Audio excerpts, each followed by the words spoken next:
The podcast studio. We're swirling around a tornado. We're about to land. Grab something, Brenton, before we land. No, not me. Nathan, where are we? I don't know. It kind of looks like some shitty set from the 1930s, but someone's over there, Brenton. Who could it be? Courtney? What are you doing here? Are you a good podcaster or a bad podcaster? Oh, well, it's kind of a mixed bag, really. Now dig on this.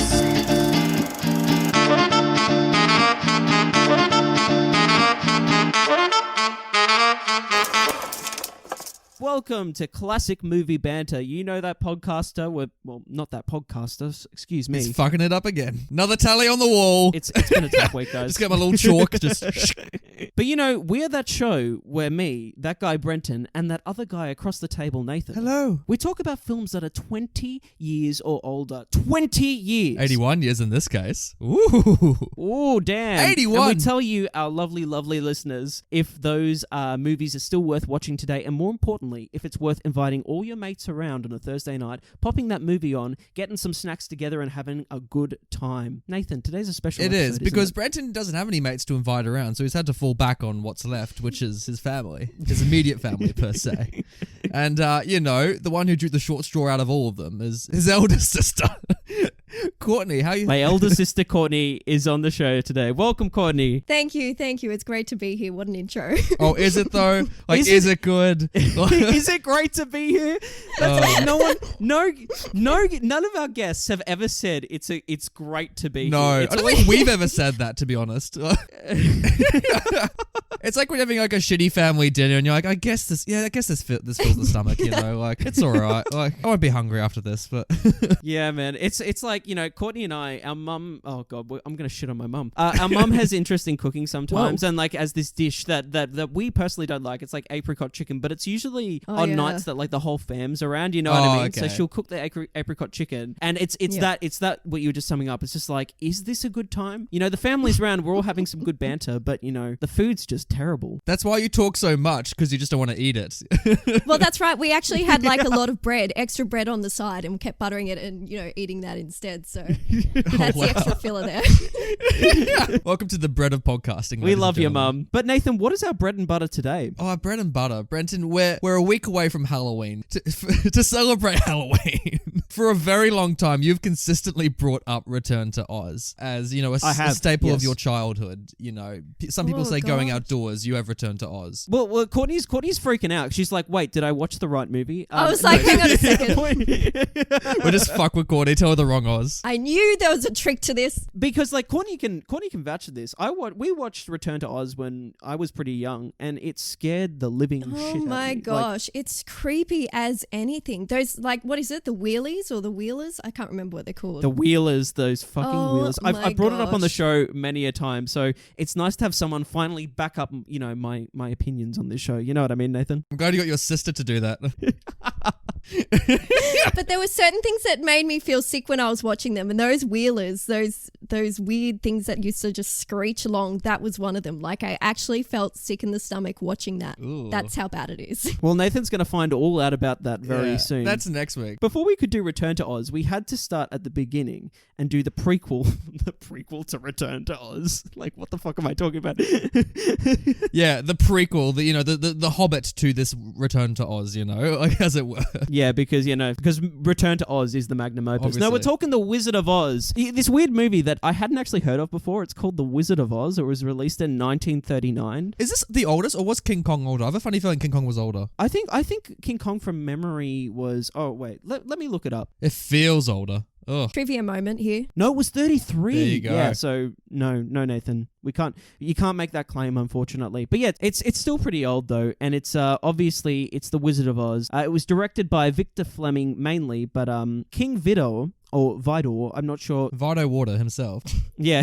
A water bottle directed this. Actually an uncredited director that helped out. It was a tumultuous set though, like famously, like Oz was hard to make. Yeah. I can't remember if he was fired, but there was definitely something cantankerous there. Shit, there was a lot of shit going down in this. Like, yeah. We've all seen Judy. But the finished product is what we're here to talk about today. Yes. we've all seen Judy, yes. Could you imagine if they de-aged Renee Zellweger into The Wizard of Oz? Like, that's how they, like, remade it.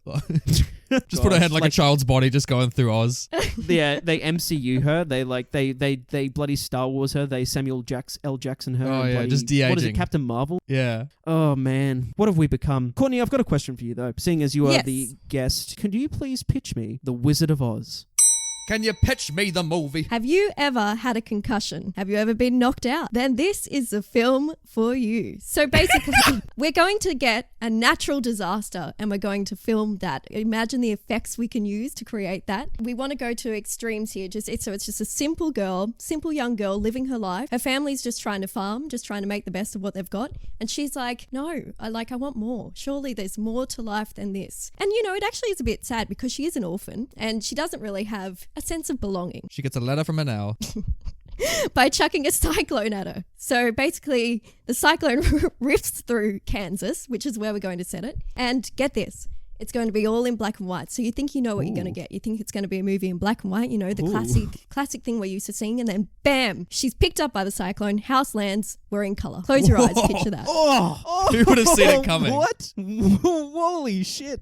So far out. Is that the whole movie? Just the transition from black and white to colour? That's it. And then it ends. Wow. Just like the one shot of colour and it's like, that's it. See, you're sold on the switch and that's all we need really. But we're going to tell a story because we've got a whole book to kind of fit into a movie here. There's other pages. Yeah, there's other pages, other things that happen. We've picked the best of. The best of are these three quirky characters, the Scarecrow, the Tin Man, and the Lion. But they're not as you might imagine. They're all missing something, just like our heroine here, whose name is Dorothy, actually. I forgot to mention. Oh, g'day, Dorothy. Swept away by that tornado. What are they missing? Are they missing limbs? Good dialogue. Actually, in place of dialogue, we're going to have some killer songs. Oh, it's a musical. Oh, it's a musical as well. Wow. Holy God, am I shit. sold on this extravaganza. The musical in colour. This is like Inception. The twists just keep coming. They're just like, Okay, so yes, they're all missing something, actually. The Tin Man needs a heart, the Scarecrow needs a brain, and the Lion needs some courage. And Dorothy just needs to get back home because she's lost. Who could possibly fix these ailments? Well, the person who can solve it is going to be the titular character of The Wizard of Oz. And that's also our title. Ah. So we all need to go and see the wizard to fix our problems. I wish someone would throw some magic at me. I wish I had a brain. We've all been asking for it for years, Brenton. Actually, it's funny Brenton says that because when Brenton was younger, Oh, good. during his singing lessons, was learning the song If I Only Had a Brain. And in the lesson, the teacher decided to do a little recording with him so that, he could share his progress with us all, which was amazing. Wow. So he did his recording of If I Only Had a Brain, but he gets halfway through it and we've still got it. And he goes, I could, what's the words again? So ironically, he's singing If I Only Had a Brain and completely forgets the lyrics. So I think that sums up Brenton's childhood there.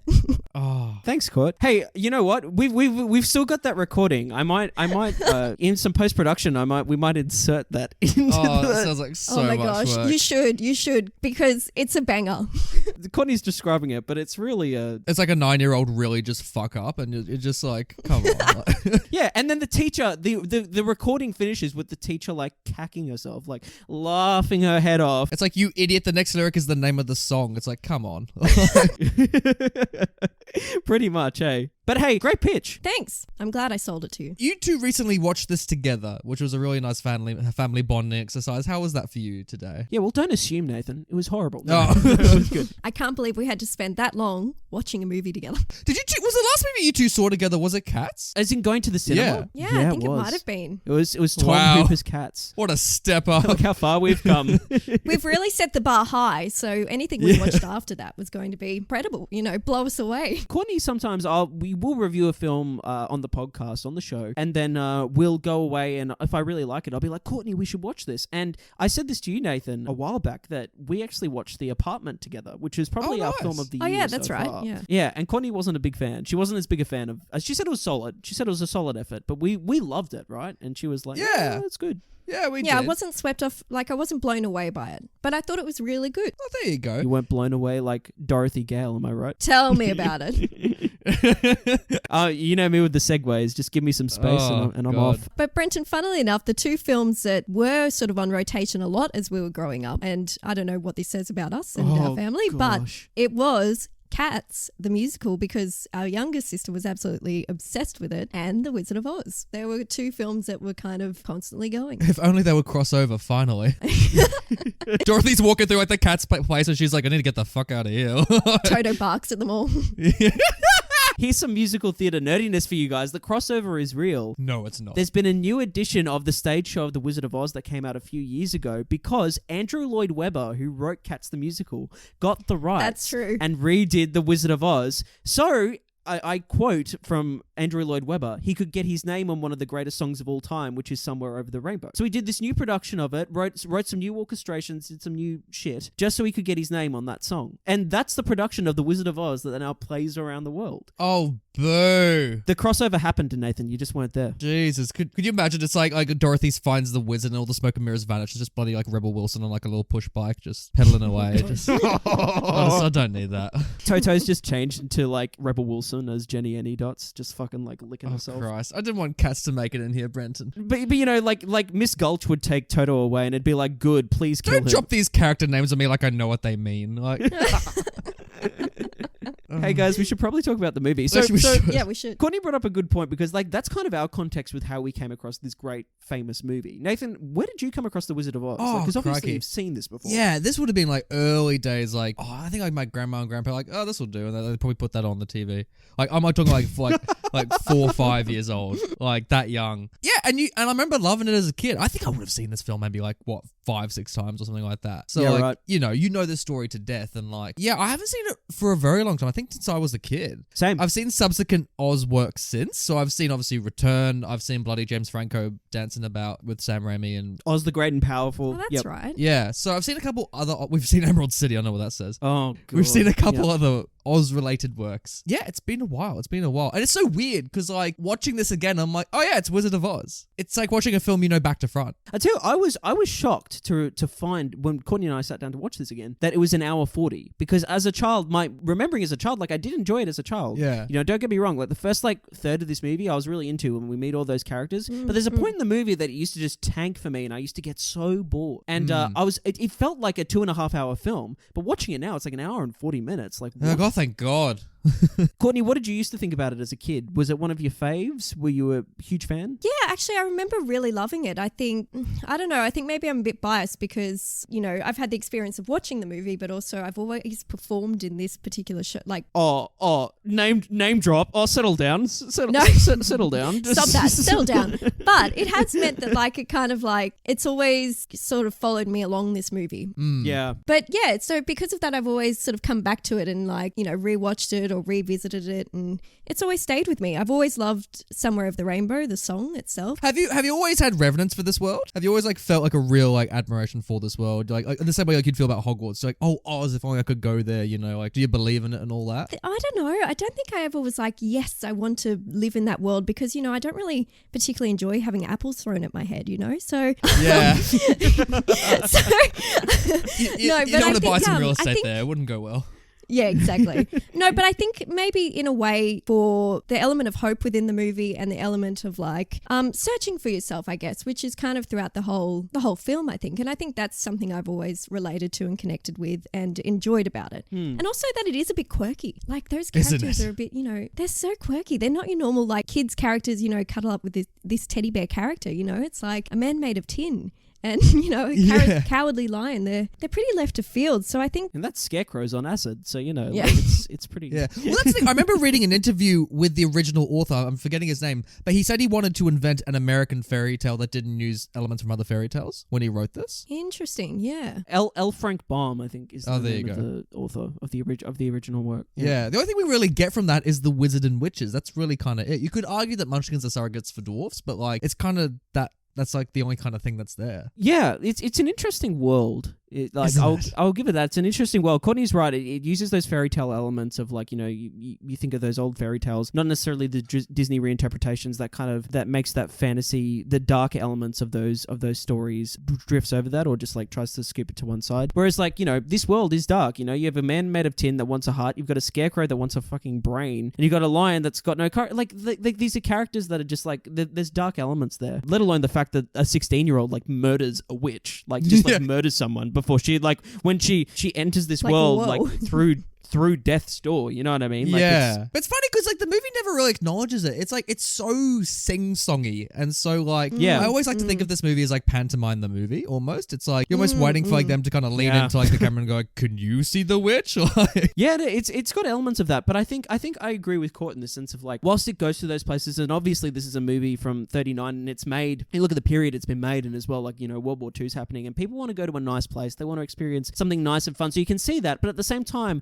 I give massive props to it for still at the end of the day respecting the original work and respecting those characters, and still giving like a sense of like, it's it's still, there's still an appeal to adults there. Like at the end of the day, those characters, like, there's something endearing about all those characters, and you want to see them succeed despite their wacky personalities and their obviously this is a children's movie, you know what I mean? Like, it's a children's movie, so here we are, 3 adults watching this today, and so what do we think? I think the thing is, when you're watching it back now, you're more aware of like the reality of what's going on, like what Brenton said before, like the fact that someone's literally had a house fall on them and been killed, and they're singing "Ding Dong, the witch is dead." It's like those sort of darker qualities, I think, that kind of make you go, oh, hang on a second. But it's funny, I don't find that when you watch it as a kid that you kind of pick up on that, or that's a worry to you. You know what I mean? Like, it's kind of like, oh, that's what's happened. Okay, you kind of don't think about that, I don't think. Because it's not made for us. This isn't really. It's made for families and children, especially younger children. I'd imagine. True. I can't really attack the film for it. It's like the film's not trying to give us a polished, like, realized world. Like,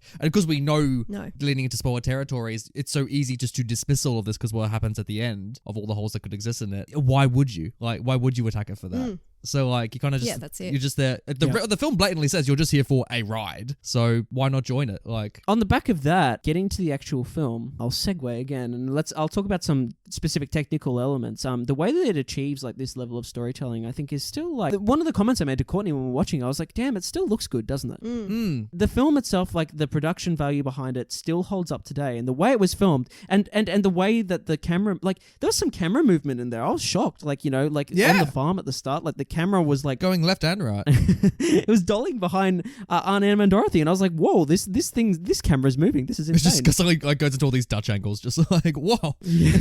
I did appreciate the artistry that's obviously gone into the costuming, that's gone into the makeup, that's gone into all of this, let alone like the colors. And obviously color was the main selling point of this movie, and the way it uses color and how vibrant it is, but then how it like subverts color and does like, the witch's castle, spoiler, like, has very dark, tones and whatnot. And so like we're constantly like drifting through different scenarios that obviously is meant to show off the technology. It's amazing also how colorful today it is, like even by today's standards. That's right. Yeah, that's true. I think also because it's a musical, you almost forgive the production design in the same way when you watch like 50s musicals, you can so see they're on the soundstage, like it. It's just like there's like one spotlight. Oh yeah, totally. There. So with this one, like I kind of forgive it that there's no real depth of field, but like the thing I maybe won't forgive is that you can so see where the walls are. Like you can so see it. Like it's so clear. I was just waiting. I was waiting for Dorothy when she walks away just to keep going a little bit longer just to headbutt a wall. Oh, that's all I wanted.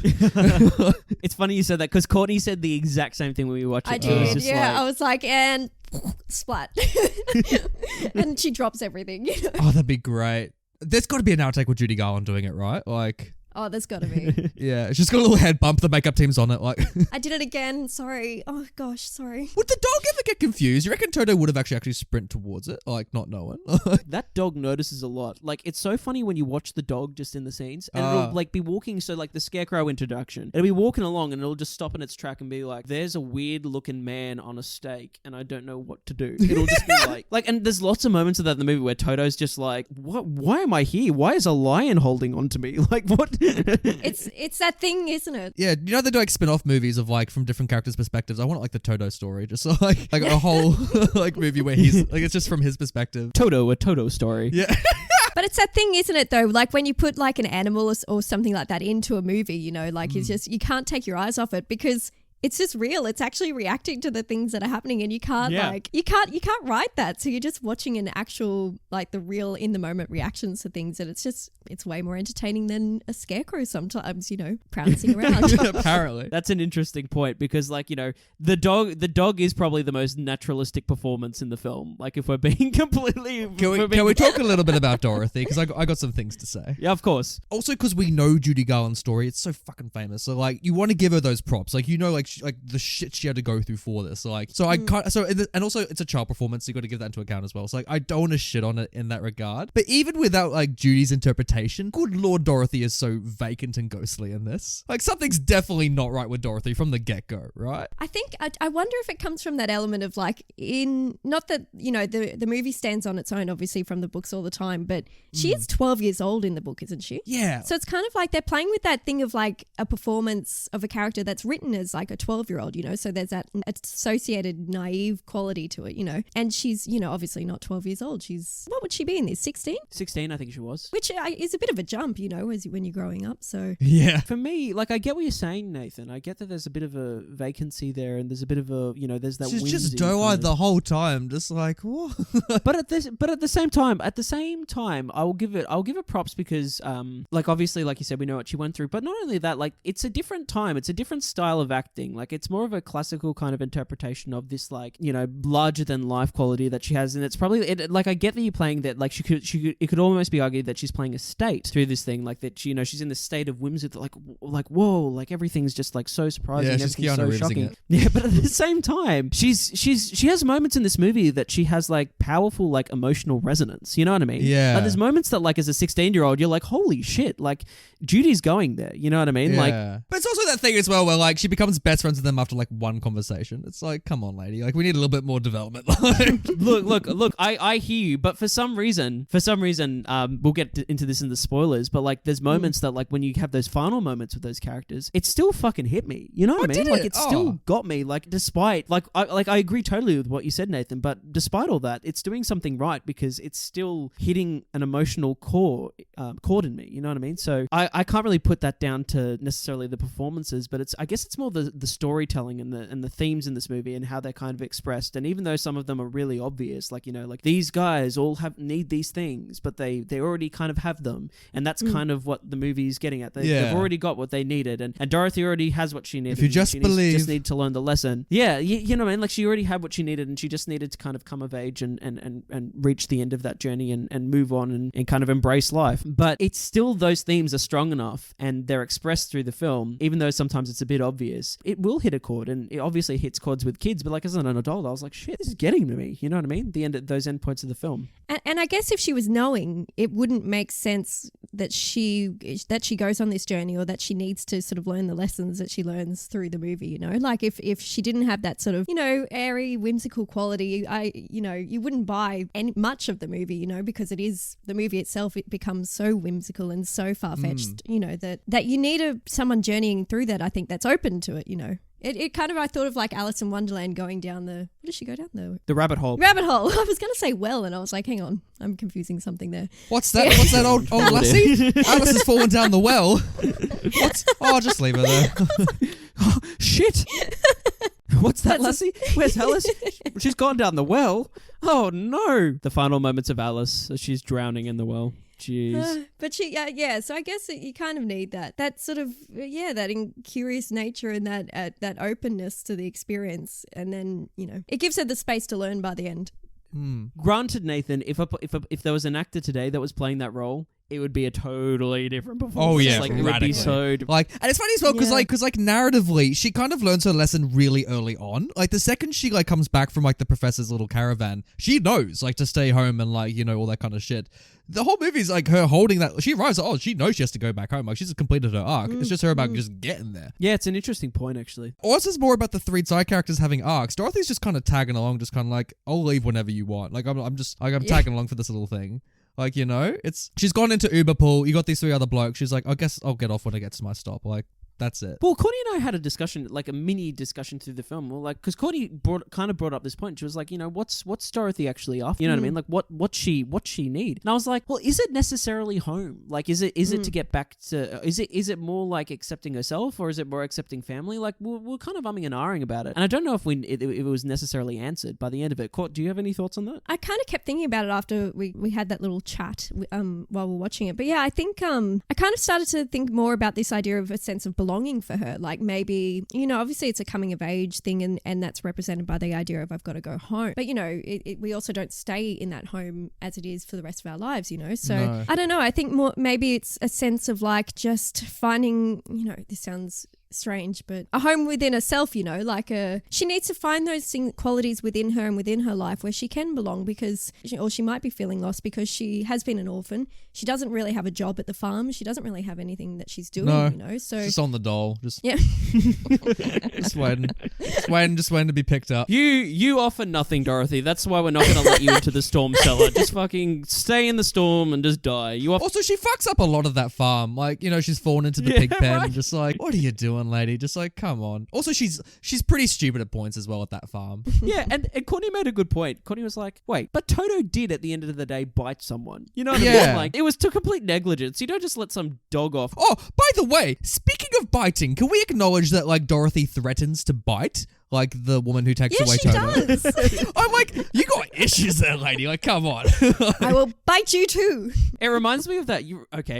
For our international listeners, you know that classic Australian video. It was on that current affair thing, the dog guy. That he's like, you know, and then the dog was there, and it went, Rah! And he does like the full like dog impression. Judy Garland has one of those moments. She's like, if you try to take my dog off me, I'll bite you, and I'll.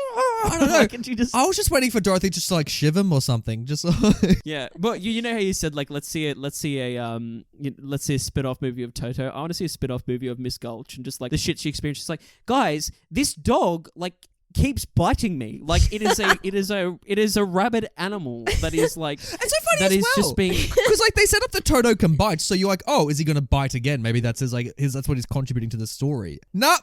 He's just there. Nope. He lets a scarecrow like pick him up and just carry him around. He's just like, yeah, cool, this is normal.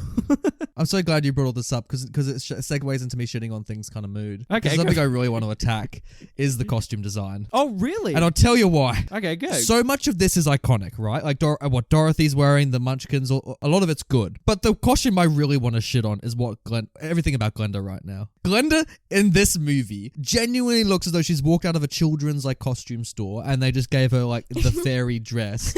And she has, I think, the shittiest wand I have ever seen in cinema. It is the classic plastic, like $5 wand that you would get at any corner store. And Glenda's just taking it so seriously. I just can't do it. This was a pioneering film. Maybe that was the influence that caused all those dollar shops around the world to go, you know what we need? We need that in stock. Yeah, that's now. actually where it comes from. You can see the glue drying on the fucking jewels. Like, what's going on? Maybe it was the fact that like Glenda's only in like 2 scenes in this movie, surprisingly. Yeah. So it was like, look, she doesn't need a good costume. Just we wasted all of her budget on the bubble. You know what I mean? So like, let's just throw her in that dress, that horrid dress that we've never found a use for.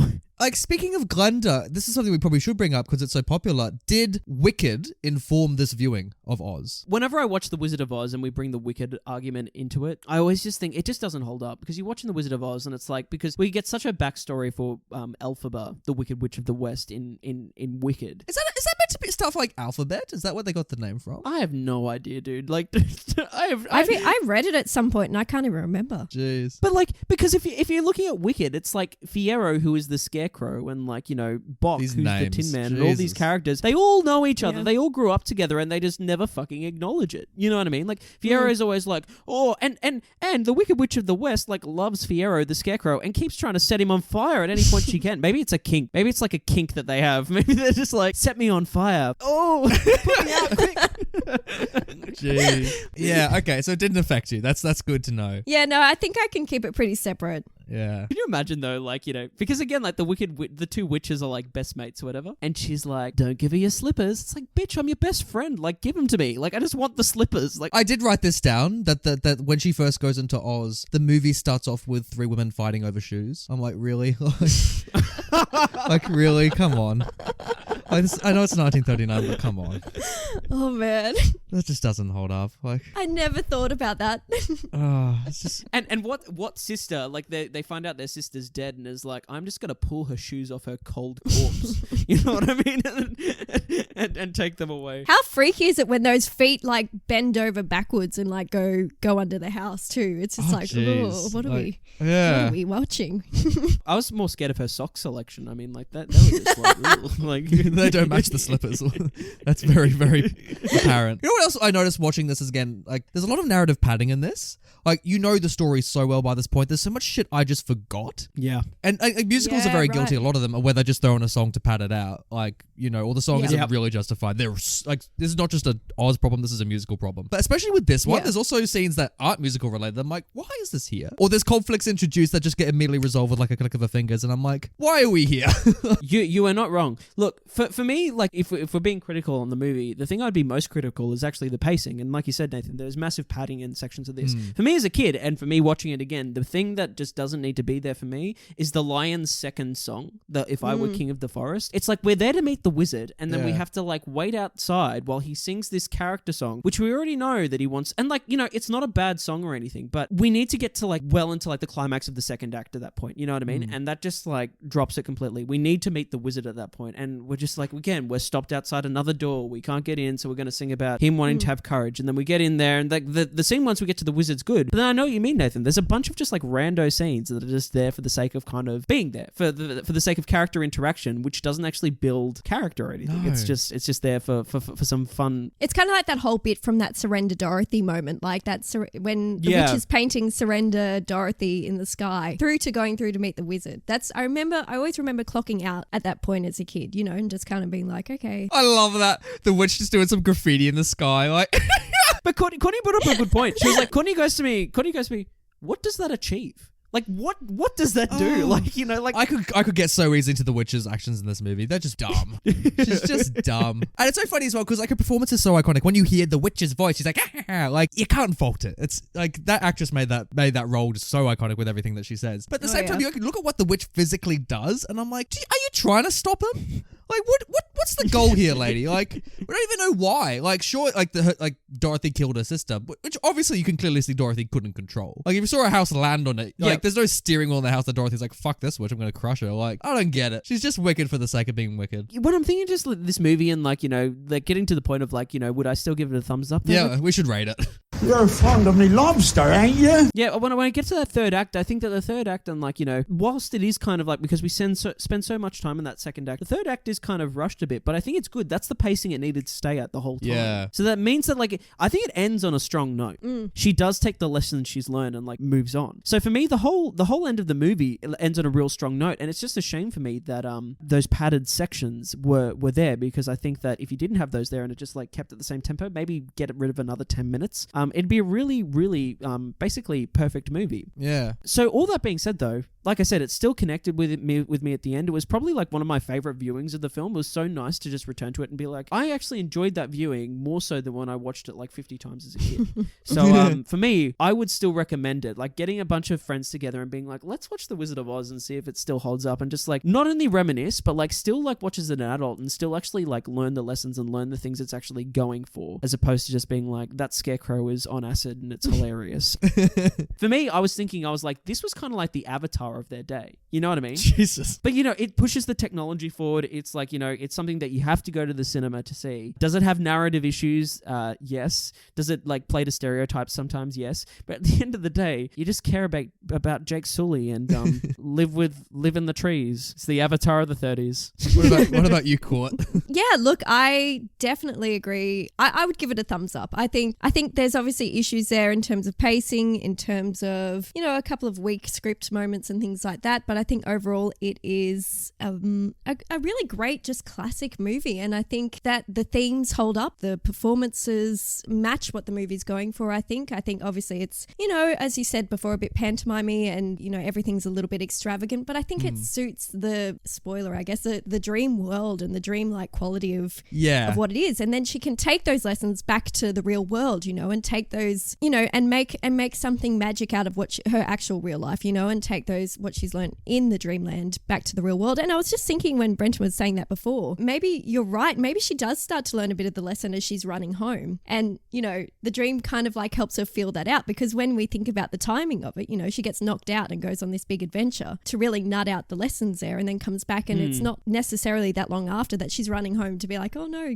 I shouldn't have left, that she gives that monologue at the end. I agree with all that. It's very interesting. If for some reason you're an adult and you've avoided the Wizard of Oz your whole life, I don't think before you have your own children would be the best time to watch it. Oh, I see. Yeah. I think there has to be a child present for that first viewing, whether you are that child or you will have a child. It's such a family orientated film that and that's a special experience too, of like being like, introducing your kid to this movie, and then like introducing it to them like 10 times after that, because they just won't stop fucking watching it. Oh god, here we go. It's the Frozen of its day. The funniest thing though, like, because we used to have it playing over and over again, particularly once our younger sister Savannah came into the mix, right? So she would just play it non-stop, and then not only have we done performances of it out in the public world, she would then make us do performances at home of the thing as well. Wow.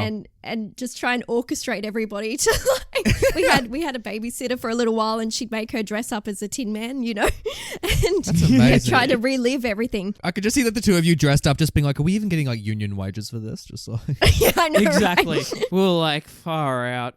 Actors equity, am I right? we I remember Courtney was always Dorothy, and I think I'd play the Scarecrow from memory a lot. At home, yeah. Georgia was the Tin Man, actually. Georgia was the Tin Man, and the babysitter we had was always the Lion. And then Savannah would always do too. Savannah was always Toto. She'd want to be Toto. She was going for Toto. And then she'd become the Wizard of Oz, like later on, like Toto. But she'd play it like Toto was the wizard the whole time. Narratively is a brilliant decision. I want to see the stage productions do that. That'd be amazing. Could you imagine, like, we're off to see the wizard, they go into the thing, and finally the curtain's revealed and Toto just comes out, and it's like, I have been sentient this whole time, Dorothy. And oh my god. Because when I saw Wicked, I saw it in 2009 with Bert Newton when he was doing it in Sydney. He was the wizard, yeah. So I'm just trying to imagine Bert Newton, like Australian legend Bert Newton, just like on all fours, just like just crawling around the stage. Just that'd be great. So Nathan, what are you rating it? You know what? I had fun with this. I didn't think I would. I truly thought like, oh, here we go, another bloody kids film. Nah, it's fun. It's actually, and you know what? If you've seen it before, it's still good now. Yeah, thumbs up. Let's spoil it. You spoiled it. What? The movie. Oh. So, you know what's really interesting? When I first started watching this, it's amazing on repeat viewing how obvious it is at the start that they're all the Oz characters, like the other farmers and stuff. Where it's totally. like when the farmers is like, oh, if only I had a brain while I'm farming. And it's just like, we know, mate. It's like... But it's funny, as a kid, I never picked up that the neighbor was the Wicked Witch. Weirdly, I never had that crossover. See, for me, it was the opposite. Wow. I was very, to me, it was very clear he was the wizard and she was the witch. And it was actually the other three, not until the end, was I like, oh, like they were those three the whole time. Isn't that funny? Because I think it's so clear too. Like, it's funny you didn't like that it went over your head a bit, because like the witch is like the one they try to make the clearest, that it's like she's on the bike and then she goes even during the tornado, just like yeah. But even that, like I have to agree, sometimes as a kid I kind of it didn't click. Maybe I just maybe I needed to watch it a bit harder, but... I actually think as a kid, the problem was because once you saw it once, you were paying attention to the film the whole time. But as a kid, I think on repeated viewings, when I'd watch it again, I was always waiting for the color to come on. You know what I mean? Like the movie didn't really so you just start. zone out until it comes in. Yeah, and I was like, oh, they're in Munchkin Land. Let's go. The coroner's on. Brenton had the same problem with It's a Wonderful Life. He's like, come on, when's it coming? Just... Yeah, and it never came, and I was just like, oh. Put the Wizard of Oz on. What is this? But yeah, so it's so funny as well, and like, and then I know I'm jumping around narratively, but bookending that then with the ending, it's so funny then seeing Dorothy do the most iconic. I think this is the most iconic line, by the way, from the whole music, from the whole thing, where she's agree. like, "And you were there, and you were there." It's like it's been parodied to death. And you were there, and the funniest thing about that last scene is they all just look at her like, ha ha ha. She's got brain problems. We need to get her lobotomized now, like seriously? They're like, you're fucking What do we nuts. You can see their eyes just shifting to each other like, oh gosh, what do we do? Like, okay, Dorothy. It's like, all right. Legitimately, that girl's gonna get a lobotomy in like 2 years. Although it is bizarre that like the professor just happens to pop his head through the window as she's like waking up. It's like that character randomly appears. Could you imagine if the sequel to this movie was actually Shutter Island and she was just one of the Oh patients my on the gosh. island, like running around with Leo DiCaprio? You know what? If they made that movie when Judy Garland was still around, it could have worked. Yeah, it It could have been a really good meta thing. She's like, don't go into the room. They're like, why? He's like, because the Tin Man's in there. And if you don't have the oil can, he'll get you. Leo's just really confused. He's like, what's going on? Terrifying. I actually wanted to bring up a classic scene that just stuck out like a sore thumb, mainly because there's a meme associated with this scene that Courtney and I think is hilarious. Oh gosh. The Tin Man's dance scene. Oh my God. When he just breaks out with those arms going, it's not even like a robot. It's just like flipping that arm up, and now I'm going to flip this one. The bit that's definitely improv is that it's like they were just like had like a reaction shot just going like on Dorothy and the Scarecrow, and they're just kind of like bobbing along. Like they're just like, oh yeah, oh he's going for it. Yeah. And it is such a mood. I'm like, when I was watching that, I'm just like, that's me at a club, man. Like, that's just me at 2 a.m. Like, that's great. Like, that's just great. I love as well when he does it's iconic. Oh, He the does toot toot. but he never uses So that good. power again. No. The power of dance. Oh my God. Oh, the power of the steam. Power of steamy dancing. I love that Tin Man. Like, He's like, if that man doesn't have a heart, then what's going on? Because that's passionate. see, he's having a good time. It's just like, does he even need it? Like, none of them need what they want. It's just, what an idiot though. Like, you could clearly see clouds are coming over you if you're about to chop down a fucking tree. It's like, go indoors. Like, what are you doing? Like, also, his PTSD vanishes immediately. If I was like frozen for a year, I would just like laugh it off then just start dancing, you know? I'd be like, that was cooked. Like, birds shat on me. I've seen some things. You would have definitely seen some things. If we're talking about the Tin Man, I want to talk about the Lion because he's the funniest character in this whole movie. Oh, man. Yeah, he's great. He's so good. He's so funny. He's just on his shitty little tail and like, what's it when he like becomes a king and he's like, oh, look at my coats. Like, you know, they like decorate him and all that. Yeah, he's got that funny lisp and he's got that kind of, I think it's like a Bronx accent or something Yeah. like that. He's like, put him up. Put him there. I love with him as well that like you mentioned the tail. His tail is like whipping to like an insane degree. Like if you notice in this movie, like it's just going like this in the background of his, like especially in that song, like I'm It the King of the is. Forest. It's really bouncy. Whoever was the tail operator was just like having a good time that day. You know, they were just like whipping it back and forth. But what's funny about it is that it becomes self-aware, and they make a gag of it later on when he's trying to go undercover as one of the guards, and his tail That's keeps right, whipping behind him, but it's whipping up like his uniform, and he's like trying to keep it down the whole time. So good. Oh, it's so good. I want him to fight with it. Like when they're storming the castle, I just want to start like whacking them away, you know? Just Yeah, that'd be funny. They if really he was, go for it. If he was so scared he didn't want to look, and he kept doing these ones, but the tail just like kept taking out guards. And isn't that like a whoa. gag from Toy Story with like Rex? Like he just like whacks people with his tail? Probably, yeah. Oh, that's right. And he keeps turning around and he's like, oh. We all know where they got it from. It sounds familiar. Yeah. Maybe they got inspiration from this film. I think so. What? So that's obviously the line. There's the Tin Man. What do you think about the Scarecrow of this movie? Well, look, the Scarecrow was my favorite as a kid, but watching it again and he first appeared, some of the faces he'd pull are kind of disconcerting. They're full on. With his like sack makeup that covers his face, that's like, you know, Yeah. the Scarecrow head. He just sometimes pulled his face like Ooh? it's just like he has moments, don't get me wrong. He settles down in moments and he has some really nice moments with Dorothy. And I love the Scarecrow. The Scarecrow is probably the clearest as well that he actually is a thinker and he's a planner and he comes up with most of the team's plan. If they didn't have the Scarecrow, these guys would be cooked. Yeah. Oh my That's goodness. right. When they're in the That's castle, right. like they would all be dead, like straight away. But Scarecrow gets them out of like all those situations. Were you wishing he would actually turn into the Scarecrow from like Batman Begins? Yeah. It's the origin Cillian story. Murphy just rocks up. Cillian Murphy just comes on screen and he's like, it's like that scene where he gets the fear gas put on him and he just starts like freaking out because Batman's there. That'd be great. What a crossover that would be. Oh, What a time. that's what I really wanted, frankly. One of the most insane scenes for me in retrospect, and I always kind of think this, like when I think about the movie, I think back to this scene, I think that was really weird. It was the Emerald City intro song, which is the ha ha ha ha ha. So we have some really frightening imagery. Oh my God. here. Like, first of all, you have like, it's probably the scariest scene in the film because the scarecrow is like lying on a table, and it's like the equivalent of like a slasher horror movie with like extreme gore, like a Saw movie, where someone's like operating on some guy and has just like removed his legs. He's got all these innards just like out on the table, and there's two guys just stuffing him like a turkey. Jesus, it's just like the most horrible thing. So then we move on from there to the Tin Man that's got a saw that's like literally sawing through his back, and he's just tapping along like it's a good old time. Then we go to Dorothy, and I've always said this lyric is messed up, and if I was to change the lyric, it would go something like this: can you even dye my eyes to match my gown? No, that's fucked up. Like, no, Dorothy. Like, why are you asking if that's an option? Who's in like some whimsical land and is getting a, like, you know, getting a makeover, you know, getting a bit of a perm. By the way, would you mind dyeing my eyes? What the fuck? Like, what's wrong with you? I just want them to match my gown. To be frank with you, that's not the weirdest thing that changes color in that sequence, Brenton. Well, you're talking about that horse? I think you're talking about that crazy horse of Oz. Why is that in the movie? It's just like they needed another thing to show off an effect. They were like, you know what we need? We need a horse that changes color. There are not enough effects in Oz yet. So they put that in, and the witch's graffiti. Yeah. It's just like they needed to fill it with some other special effects or something, and that's what they did. Do you think there was one horse that they just repainted for each take? Or do you think there was multiple horses that were on standby that were all different colors of the rainbow? What do you think? I think it's one horse. Who's just really upset that all this is happening.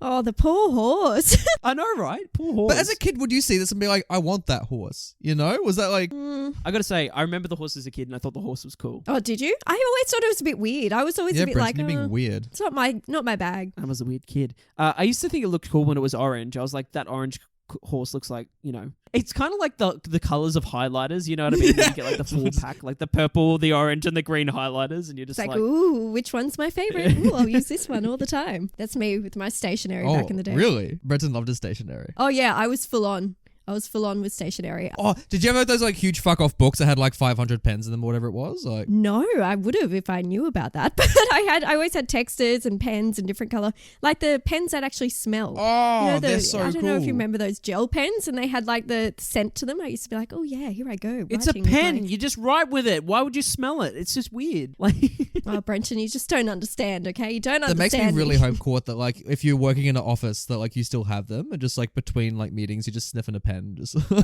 my, and everyone's like, oh gosh, what's up with her? That's a good idea, actually. I should go out and find some and purchase them from Smiggle or whatever. Whoever sells them these days. Brenda, did you see Courtney the other day? Yeah, I know it's concerning. I saw her sniffing pens, like snorting it. Oh jeez. Do you think we need to go to management? Like, I think there's a serious problem.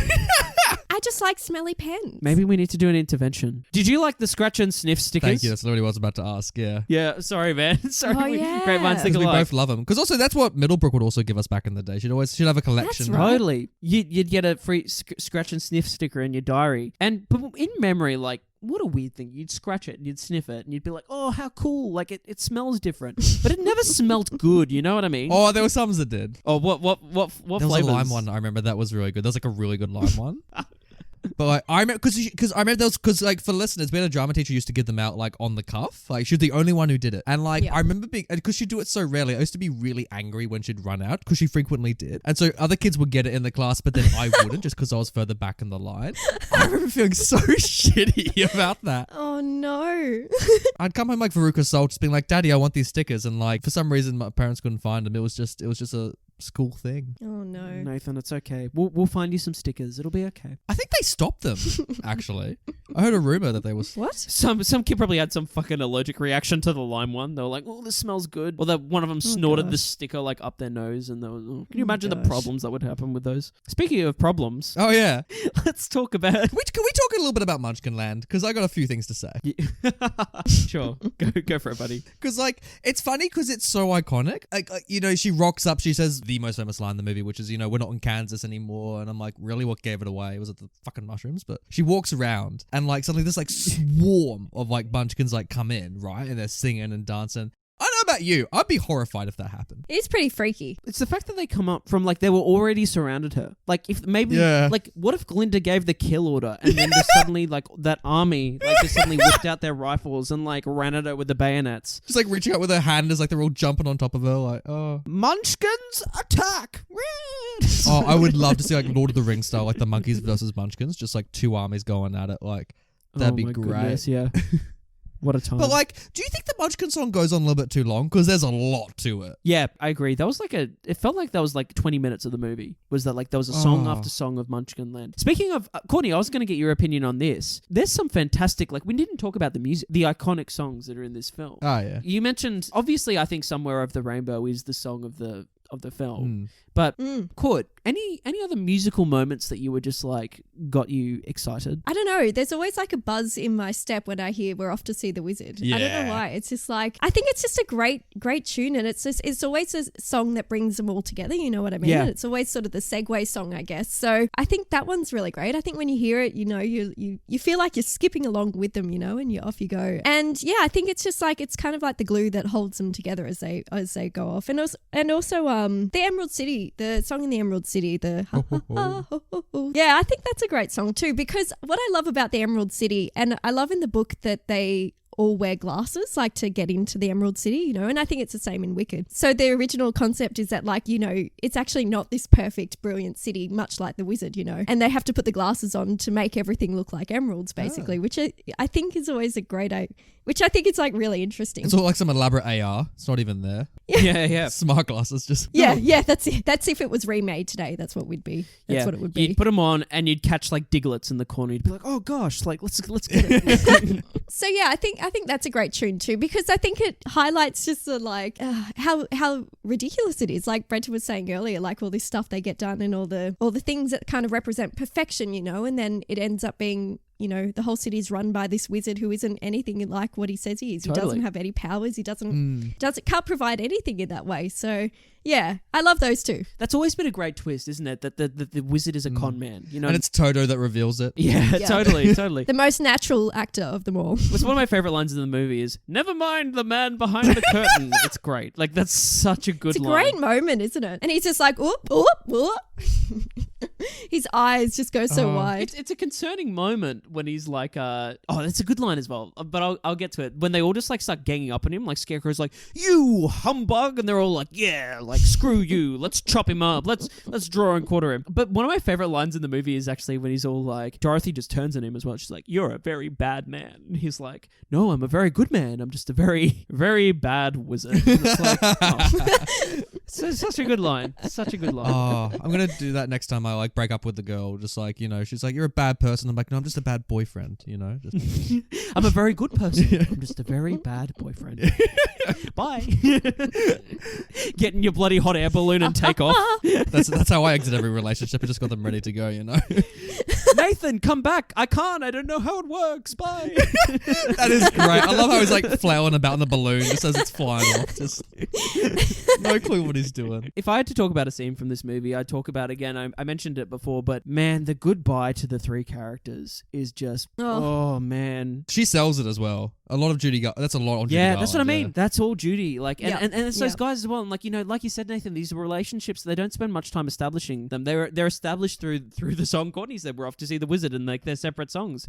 But you still just like feel for these relationships, and you don't want the band to break up. It's so sad. And so that's why like that line, I think it's so memorable that you said, Nathan, that you and you and you and you were there. Like, because she doesn't lose them. You know what I mean? Like they're always be there. And so like, oh, it's heartwarming. It's so heartwarming. Also, I think it's heartwarming as well that the professor like goes and checks on Dorothy and kind of hoodwinks her that she has to run home like through the storm. Yeah. Like he looks into the crystal and he goes, oh, it's go kind home. of sweet that he does that. Yeah, and then he goes back and checks on her. Like I've always liked that about. Like, I mean, it's concerning that he just sort of sees her run off into a tornado and goes, hope she gets home. Better put my horse away. So it's nice to see her that he comes and checks and makes sure, you know, that she's okay after all that. Yeah, totally. Sorry, that was all my bad. I could have like, you know, put her in a safe position and whatnot and like protected her, but I kind of sent her home, so I thought I'd just check she wasn't dead.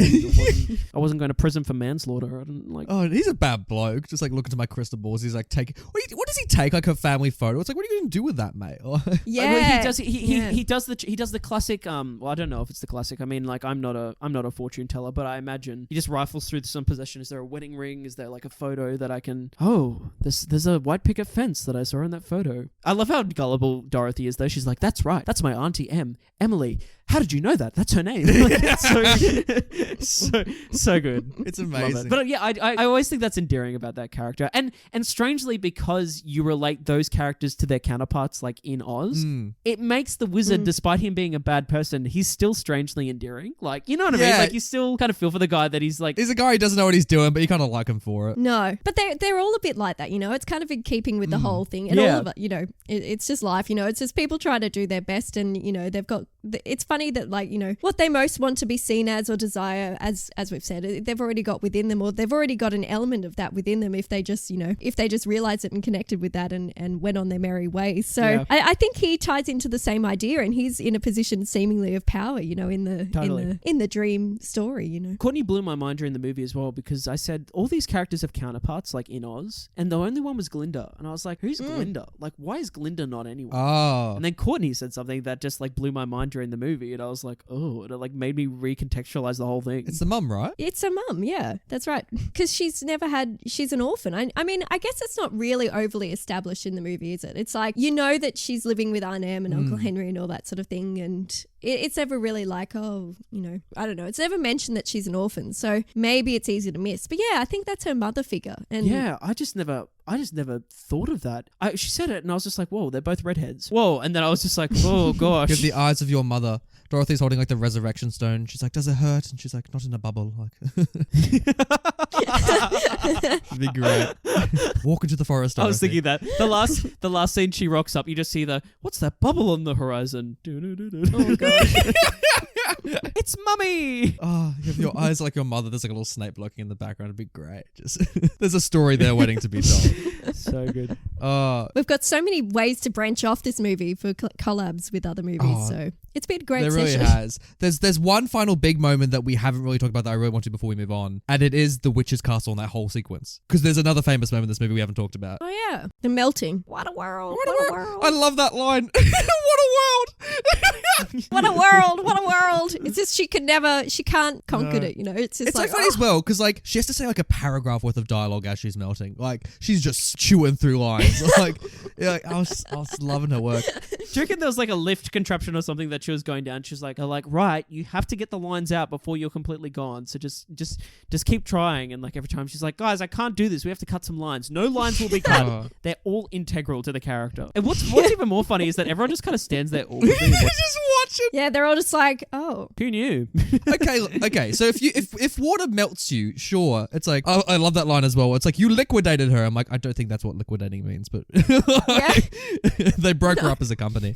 But like, if I was a witch, right, and like, you know, I H2O'd it. If I touch water, shit goes down. So like, if that was me, I wouldn't have just fucking buckets of water sitting about the castle. No, you'd think you'd be a bit more on top of that. She's too worried about her flying monkeys, unfortunately. But yeah, you'd think you'd pick that up. Well, the thing is, yeah, it totally is. Because you'd think as well that the guards would probably be privy to that information that she would die from. Just a splash of water. Maybe like the guards, like, you know, obviously they need to drink the H2O. The monkeys need water to survive. Everyone needs the water to survive except the witch. But they're all happy when the witch dies. They're all like, oh, thank God you got us out of that. That was like horrible having to serve her. It was like, if anyone knew and wanted her gone, like, it's such an easy step.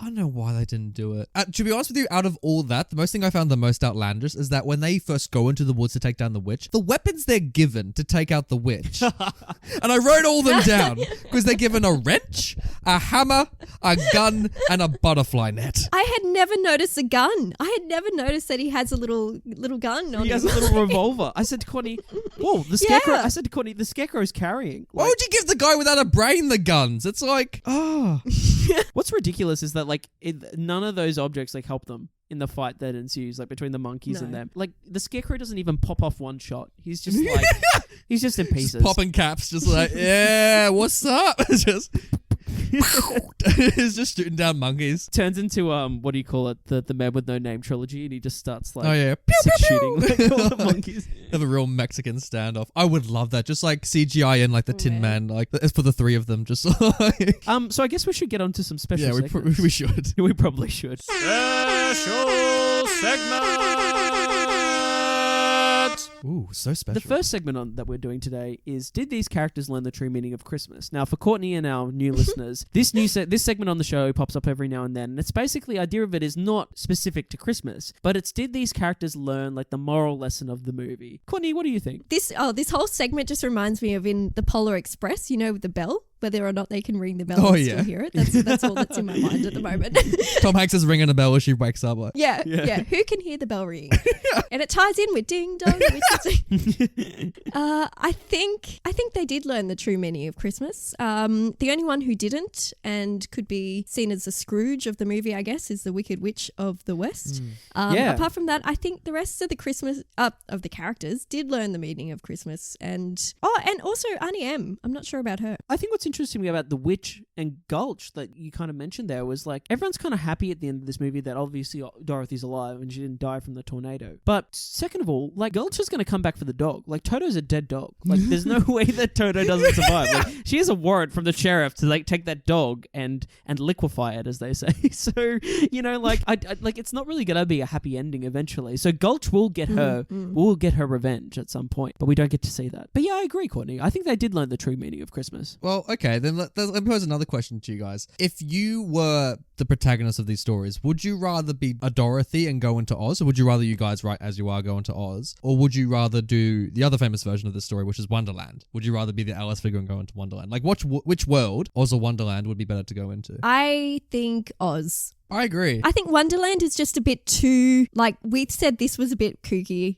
I think Wonderland is like next level. And I think that what is it, the Queen of Hearts? Yeah. I think she terrifies me. So I don't want to mess with her. I want to leave her to her croquet, and her cards. And I will write it out in Oz, I think. Yeah, look, Courtney, I am totally with you. For me, this is an easy choice. I do not want to be... Yeah. I do not like the idea of my head being decapitated. You know what I mean? Like, I don't buy a pack of cards. Like, you get to have tea at one point, with a quirky assortment of characters. With a Mad Hatter and a bunny that's like looking at you like he wants to chop your head off as well. Like, no way. Like the Alice in Wonderland, like the concept of that story and like the characters that's in that story have always terrified me. I don't know if there's endearing qualities to many of them. Like, at least in Oz, like, you can meet some fun characters they're pretty fucked up, but they're still like, they want what's best for you. You know what I mean? Like, they want you to have a good time. Yeah, I don't think anyone in Wonderland wants the best for you. That's like, it. I think everybody is out to get That's you. true. Also, you got the Jabberwocky trying to kill you. You got this dragon coming after you. Yeah. Oh, yeah, it's full on. He's not from here. Let's shank him. That's like the idea in Wonderland. Yeah. It's like there's no wonder there. It's just like outsiders are forbidden, and we will take you down. Like, ugh. And the Cheshire Cat and shit like that. That's just not a fun time. No, but also in Wonderland, you get apples thrown at you at one point by the Ents. Like, it's not completely removed from violence. I mean, like, maybe the only redeeming fact about Wonderland is that you could go like hang out with the caterpillar and like have a smoke of his whatever he's smoking, because he looks like he's having a good time. He's the only guy in Wonderland that looks like he's genuinely having an all right time. Yeah, because he gets nothing to do. Who are you?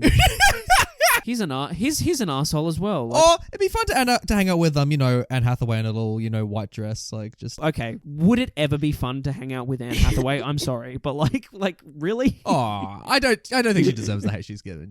Like. Come on, Brenton. I'd hang out with Anne. I'd ask her what it was like to shoot down Marion Cotillard. I'd have Anne on the show. Yeah, should be fun. You can talk about Les Mis. There you go. You'd be like, I was in it, and you'd be like, oh, so was I. I'll be like, really? Was that Russell's best take? Was that the one? Was that the one he sounded the best? I reckon there'd be good production stories on that movie. Like Anne would spill some tea. I agree. Oh yeah, there'd be some stories. Well, then speaking of musicals, should this movie, The Wizard of Oz, be a musical? What a segue, Nathan! You're so experienced. Well done. So, Court, you did the Wizard of Oz. So tell us about that. How was it? Yeah. Well, yeah, that's right. I did it with Nikki Webster and Bert Newton, who also appeared in this version of the show of the Land of Oz as the wizard as well. So there you go. He doubled up. Not as a dog though. Yeah, that's it. No, we didn't get treated to that. And I played an assortment of characters like a munchkin in the Lullaby League and a flying monkey who tried to take down the Tin Man. Very, very pivotal role there. And look, I think it's a great show. I do think it's a great show. I think people just love this story and they love the characters and it's so iconic that they enjoy seeing it come to life, and the songs are they're brilliant. They're brilliant songs and they fit very well into a musical format. I think the challenge is filling it out because obviously it is quite a shorter movie.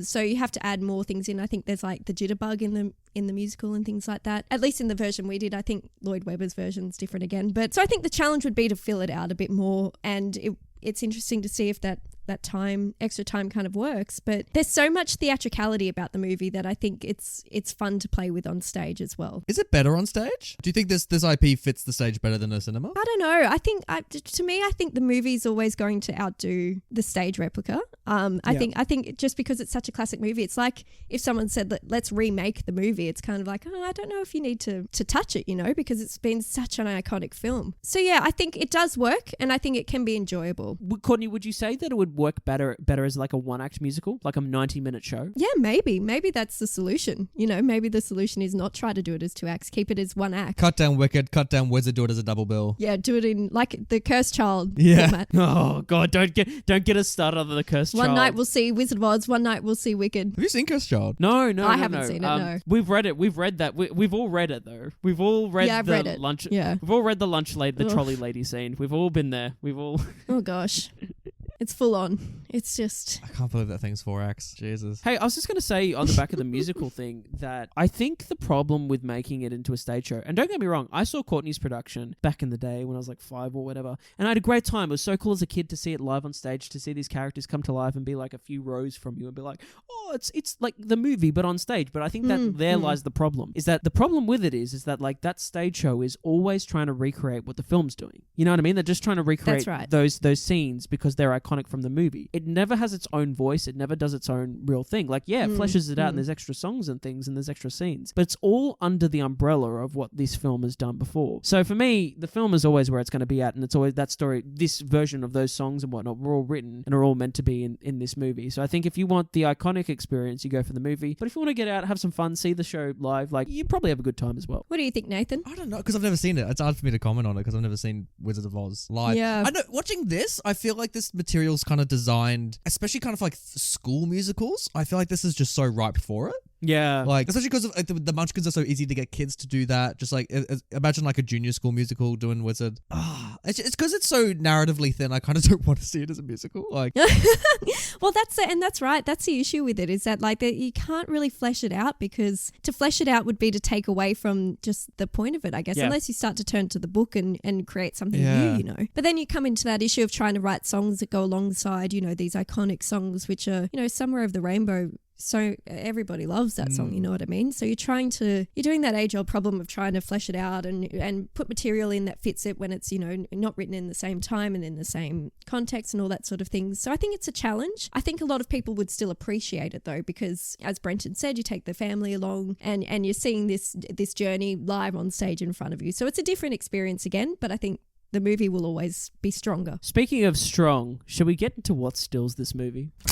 Ooh, it's blinding. So for our lovely listeners out there that are new to the show, and for Courtney, what stills this movie is a segment on the show where Nathan or myself pick a still, a single frame from the movie we're reviewing. We pick it on the basis of it being interesting to look at, being it a bit of a laugh, bit funny, or maybe just a beautiful piece of cinematography. This Jesus Christ, this artwork. Okay. Oh my gosh. Because what's even happening? Like, they're in Emerald City. I hate this bloody gatekeeper who's like, oh, like the bell's broken, and he's like forgets to put out the sign. I'm like, you're doing your shit job, mate. Like, oh gosh, be better at your work. He needs to be fired. Yeah, he's just some shitty like usher who's just not doing their job, and like, so that's how we meet him, and then like they sing a song about being in love or friendship or whatever that shit is, and then like he's obviously moved by it, and for some reason the waterworks going down this guy. It's like they got like a bucket of water, and he's just like drowning in water as he's crying. Like it's like there's a mechanism that's like attached inside his eyebrows that is attached to a hose, and they've just turned it on suddenly. You know what I mean? They're just like,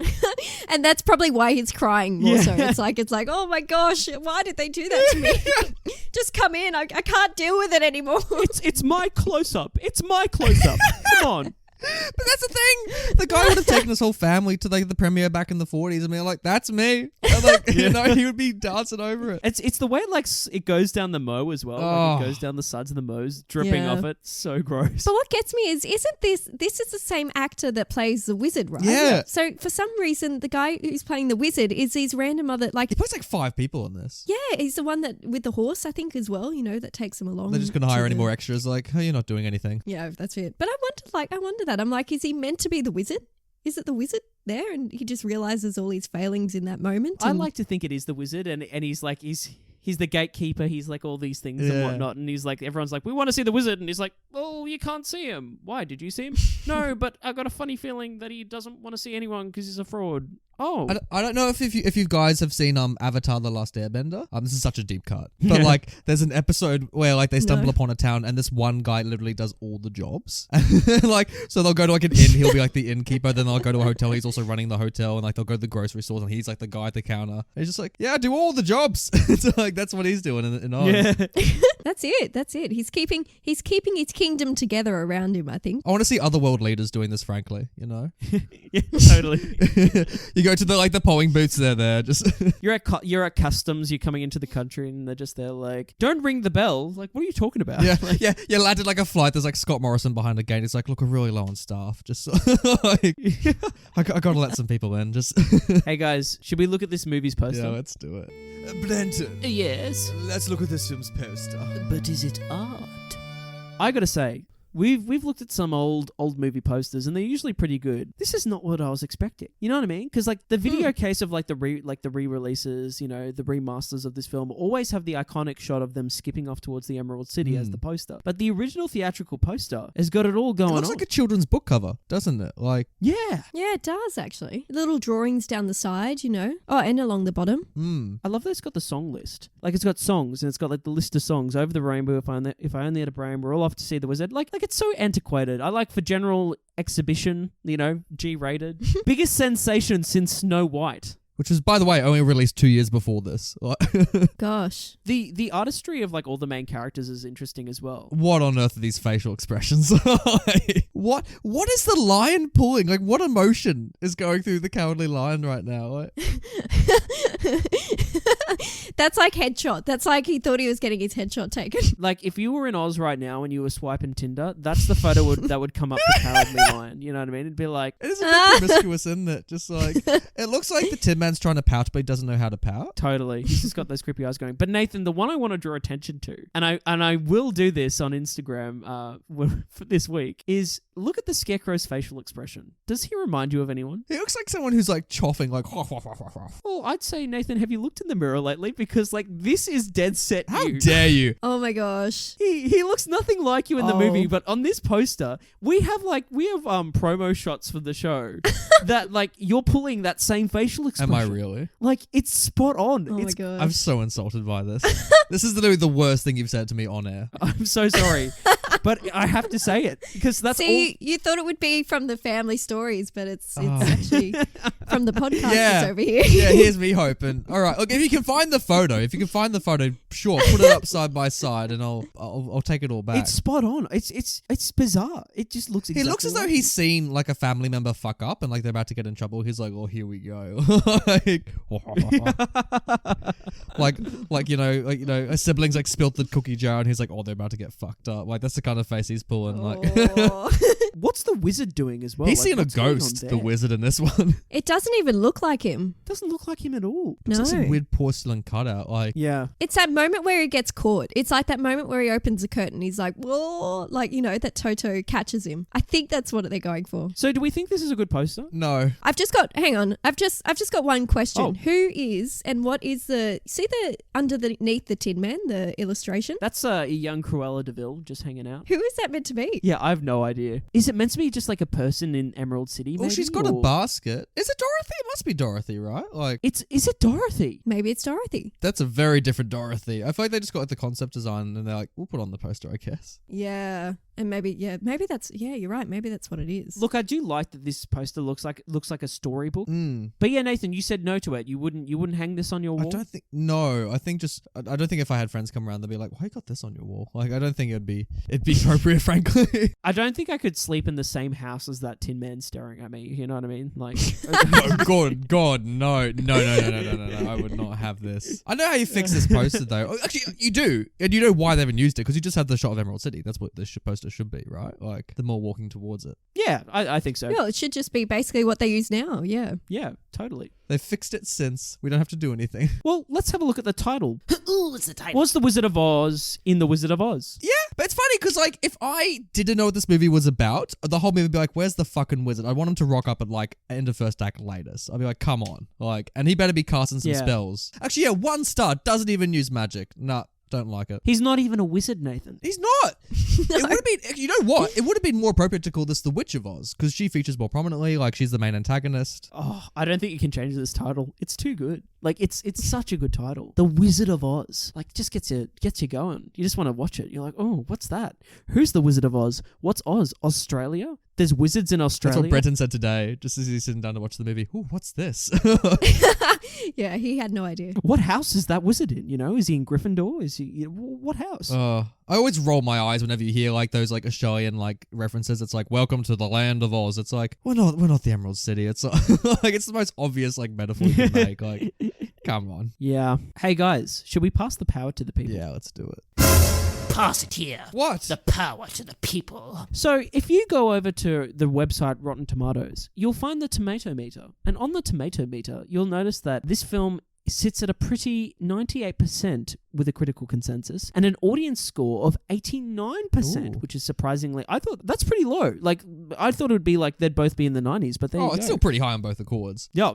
Totally. They're both positive. Budget of $2.8 million, and this movie made bank. Box office $26.1 million. Wow. In late 30s, that's a lot of moolah. I think that's also collective gross. I think like up to today, I think it's 26. Yeah, it doesn't seem, it would be, wouldn't it? That would be. Surely that must not, I think that's theatrical box office. I don't think that would count for home rentals or anything like that because it would be in the hundreds by this point. No. But Kevin Carr from 7M Pictures, who reviewed The Wizard of Oz and gave it a positive review, he said, It is one of the greatest movies ever made. And even today, it stands the test of time as a quality family flick. Greatest movie ever made? One of the greatest movies ever made? Probably. We think about its impact. Yeah, I would agree with that. It's got a pretty high place amongst all the, best movies in the world, and I can see why.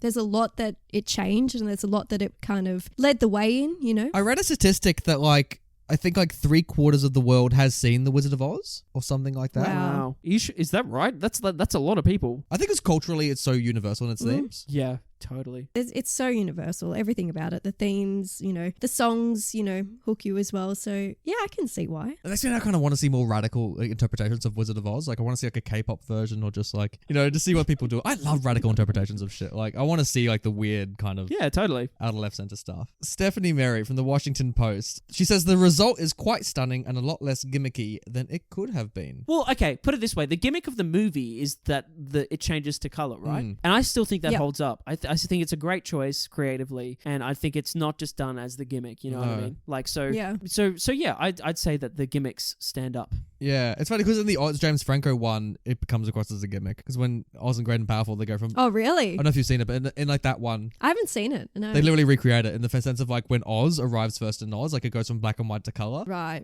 It's just, we've all seen this before, and James Franco's like, ugh! It just doesn't work. Whoa, that was a really good James Franco impersonation. James Franco's just not good in that movie. He's just he bloody chases off. He's with Mila Kunis. He's like, you knew this was coming, Pete, as he just attacks the characters. Just spoiler alert too. Isn't Mila Kunis the Wicked Witch in that movie in the end? Oh, okay. Oh, really? Yeah. Spoiler alert, guys. Sorry about that. It's so weird. There's a reason everyone's forgotten about it because it's just so fucking weird. You haven't forgotten about it. I've tried. No, it seems to still be affecting you quite a lot. I'm doing the therapy. I paid to get rid of this. So. Razul S. Says here that it is 1 star and didn't like it. ... Maybe overhype. Maybe that killed it. Yeah, people who haven't seen it, is it overhyped? No one killed The Wizard of Oz. You know what I mean? The Wizard of Oz, do you know what I mean? I don't know what he's referencing there, but look, I don't know if it's overhyped. I think it lives up to the hype, if anything. I don't know, because also we grew up with this. We're all biased. Yeah, maybe it's hard to say because we did, as you say, grow up with it, and we haven't watched it as adults for the first time. There's a lot of movies that people have grown up with that then I didn't watch growing up, and then I'll watch it and I'll be like, what are they talking El Dorado, about? yeah. Something like Hocus Pocus for me. I started watching that and I was like, I don't really get the hype, but I never finished watching it. For us, it was Chicken Run. Chicken Run was a big one. We'd never seen Chicken Run, and we watched Chicken Run, and we were like, oh, okay. It's okay, I guess. Like, it's fine. Yeah. It's just not. Yeah. And then we had the internet collectively say to us, no, you're wrong. Yeah, totally. It was a real moment. They all said, we want to be pies, and we were like, oh, okay. Well, we get the reference now, but, You know. That was the only thing that was worth watching, that I finally understood the pie reference. I was like, oh, right. Yeah. Chicken, right. Got it, guys. Thank you. Jason N. gave it 4.5 stars and said, this movie is still talked about 80 years later. That being said, it's worth a watch no matter what. Yeah. I guess the point, like, how many films from this long ago are still talked about? Like, I guess that's a measurement of its success. Like, yeah, that's right. It stood the test of time and there's clearly a reason for it. good point, Jason. Well, it's a good thing people are still talking about it. Otherwise, we wouldn't have a podcast, would we, Nathan? No. That's literally the whole premise of the show, is that we hope that there's things still talking worth about classics. 2.5 years in. I really like Arvid T's comment. Arvid T gave it 0.5 star and wrote, nothing really special about it, just a stoner's dream. I think this is more of a reflection on Arvid T, who has clearly had some pretty good, like, stoner dreams, and is just like, everything's just eclipsed the Wizard of Oz. He's like, oh, I've been there and done it. It's fine. Like, look, there's definitely a subculture of movie watchers who definitely find films to watch while on something, right? Like, that's a big thing. And so, Wizard of Oz, surely this is a candidate for that. Like, as proven by Arvid T. Which didn't work, apparently, if it was only 0.5 star. He was like, yeah, it wasn't crazy enough. Oh, this is great from Paul McDonough, who, this was a comment on YouTube, and says, the synopsis of this film: a young girl goes to a surreal land, kills the first person she meets, then meets 3 strangers, and then they kill again. Courtney, that's what should have been the pitch of the movie. How to make something a horror film. That's completely outdone anything I said. That's it. Short and sweet, simple, to the point. Someone should do a cut of The Wizard of Oz as a horror film and just like have like the 3 characters teaming up to go kill again. Like, oh my god. It was like that argument when they said like Charlie and the Chocolate Factory could be a horror film. Like, I really love the idea of these children fables being turned into horrors. Like, isn't that what like Brothers Grimm do? Is that Brothers Grimm? Yeah, the original texts are cooked. Like the classic fairy tales, yeah. Yeah, like the original fairy tales are messed up. And even like, this movie does remove elements from The Wizard of Oz that are kind of messed up from the book. Like the Tin Man's whole backstory. Yeah. How he just was lopping his arms and shit off, and it was like, God, man. And that's why he's a Tin Man. Yeah, you could do a lot with this. See, it's so funny seeing Universal with like their mummy movies and their Dracula movies. It's like, no, we've done that. Go to beloved children's things and just fuck them up. That'd be good. Totally. Explosive candy. That's a mouthful to have to say while you're melting. Do you reckon like kids would have been afraid of her in real life? Like in the same way people get like scared of Ray Fiennes? Like absolutely. Oh yeah. Absolutely. For sure. That poor actress. She would have had to deal with this forever. Oh yeah. But apparently too, like all that green on her skin, like apparently she had like all issues with it for the rest of her life, basically. That all on her skin. Yeah. It's like, ugh. So it really stayed with her. Oh, poor thing. Oh, that's so terrible. She's terrifying as like Miss Gulch as well. So like, oh yeah, if you ran into her in the street and like, you wouldn't run up and grab her autograph. You'd probably just run away. Just go up, give her your dog. Yeah. It's funny you brought up Chicken Run before, because she does remind me a little bit of Mrs. Tweedy. Oh gosh, yeah. Yeah. What we said in like if Chicken Run was live action, like Hugo Weaving should play that character. So if Wizard of Oz is remade one day, Hugo Weaving should play the Wicked Witch and Miss Gulch. That'd be great. That's cool. I'm getting on it. But guys, that is the Wizard of Oz. Isn't it? Do. Sorry, it's just second nature. That's as soon as I hear the title. Don't apologize. Like we always want there to be a song and dance on this show. I've been trying Brenton to do it for years. We'd like to thank you, our lovely listeners, for joining us today on the show, and tell us what you think of The Wizard of Oz. Is it a good movie, or is it just overhyped, and was it of its time? Let us know, on Instagram, on the YouTube comments, or even just send us an email or give us a little sneaky tweet. We don't mind. Just get in contact. Let us know, and let us know what old movies we should be reviewing, because you guys give us some banger suggestions, so please keep doing that. Courtney, thank you so much for joining us on the show today. We really appreciate it, and you've been such an awesome guest. You are welcome. I had fun. It was good. Oh, that's so good. I'm glad you had fun. It's like when like my mum comes to pick you up after a day in the theme park. It's like, like, did you have fun? And like, maybe there was an argument, be like, yeah, we had fun. Like, yeah, it was a good day. It was great. Oh my gosh. Yes. Just take us home. And yeah, thank you for your insight on The Wizard of Oz. Nathan, I'm sorry about the Scarecrow comment, but hopefully we'll be back next week after that. Yeah, just the show's like abruptly cancelled. I get one insult and I'm like, nope, that's it. Just can't handle it. I'm done. I can't wait to return to this world next week, and see what it's all about, see what's changed, see what's happened. I don't know. Tune in next week, listeners. We'll get to the other half of this double bill. But until then, we are off to see the wizard. The wonderful Wizard of Oz. How does the rest of it go? It's like... We hear he is a wizard of a whiz, if ever a whiz there was. If ever a whiz there was, the Wizard of Oz, he's one because of the wonderful things he does. We're off to see the wizard, the wonderful Wizard of Oz. See you next week, guys. Bye!